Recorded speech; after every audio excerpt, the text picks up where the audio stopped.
கிராமப்புறங்களில் மட்டுமே நடைபெற்று வந்த மதமாற்றம் தற்போது ஹைடெக் ஐடி துறையில் நுழைந்திருக்குது. ஐடி துறையில் ஜிகாதி ஊடுருவலா டிசிஎஸ் தொடர்ந்து இன்போசிஸிலும் தற்போது அதிர்ச்சி. இந்திய பொருளாதாரத்தின் முதுகெலும்பாக கருதப்படும் ஐடி துறையில் இதுவரை கேள்விப்படாத ஒரு புதிய வைரஸ் ஊடுருவிருப்பது தற்போது அம்பலமாகியுள்ளது. நாசிக்கில் உள்ள டிசிஎஸ் நிறுவனத்தில் எழுந்துள்ள மதமாற்ற புகார்கள் அடங்குவதற்குள் இப்போது புனே இன்போசிஸ் நிறுவனத்திலும் ஜிகாதி துன்புறுத்தல் நடப்பதாக எழுந்துள்ள புகார் ஒட்டுமொத்த கார்ப்பரேட் உலகையும் அதிர வைத்துள்ளது. முதலில் புயலை கிளப்பியது நாசிக்கில் உள்ள டாடா கன்சல்டன்சி சர்வீஸ் நிறுவனம். அங்கு பணியாற்றும் 8 பெண் ஊழியர்கள் மற்றும் ஒரு ஆண் ஊழியர் அளித்த புகார் இரத்தத்தை உறைய வைப்பதாக உள்ளது. அதாவது அலுவலகத்திலே தங்களை தொழுகை நடத்த கட்டாயப்படுத்தியதாகவும் மாட்டு இறைச்சி சாப்பிட சொல்லி வற்புறுத்தியதாகவும் அவர்கள் குற்றம் சாட்டியுள்ளனர். இளம்பெண் ஊழியர்களை திட்டமிட்டு காதல் வலையில் வீழ்த்தி பின்னர் அவர்களை மதமாற்றம் செய்ய முயற்சிகள் நடந்ததாக புகாரில் குறிப்பிடப்பட்டுள்ளது.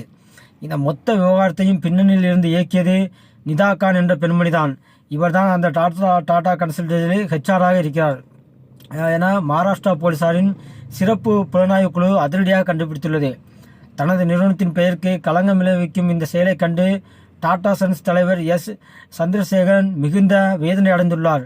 டாடா குழுமத்தின் மாண்புகளுக்கு இது முற்றிலும் எதிரானது என்றும் இந்த புகார்கள் மிகவும் கவலையளிக்கின்றன என்றும் கூறியுள்ள அவர், இது குறித்து விசாரிக்க மூத்த நிர்வாகி ஆர்த்தி சுப்பிரமணியன் தலைமையில் ஒரு உயர்மட்ட குழுவை அமைத்துள்ளார். தவறு செய்தவர்கள் யாராக இருந்தாலும் தப்பிக்க முடியாது என்பதே டாடாவின் தற்போதைய நிலைப்பாடாக இருக்கிறது.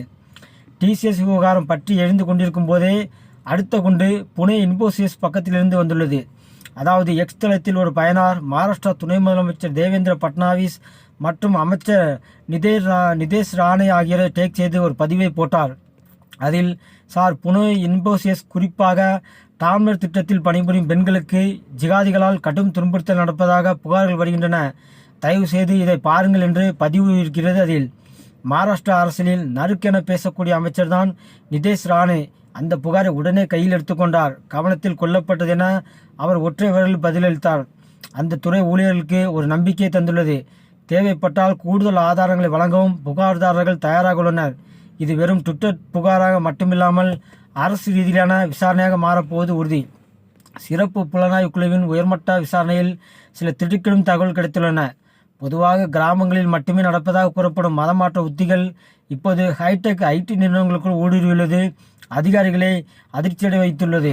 பொருளாதார ரீதியாக சுதந்திரமான பெண் ஊழியர்களை குறிவைத்து அவர்களை மன ரீதியாக துன்புறுத்தி தங்கள் மத நடைமுறைகளை பின்பற்ற செய்வது ஒரு நாகரிக போர் முறை போலவே நடப்பதாக கூறப்படுகிறது. இந்தியாவில் தற்போது இந்தியாவில் சிறுபான்மையினர் பாதுகாக்கப்பட வேண்டும், நலனை காக்கப்பட வேண்டும் சொல்லியே பெரும்பான்மையான மதங்கள் கொஞ்சம் கொஞ்சமாக அழிக்கப்பட்டு வருகிறது இந்தியாவில்.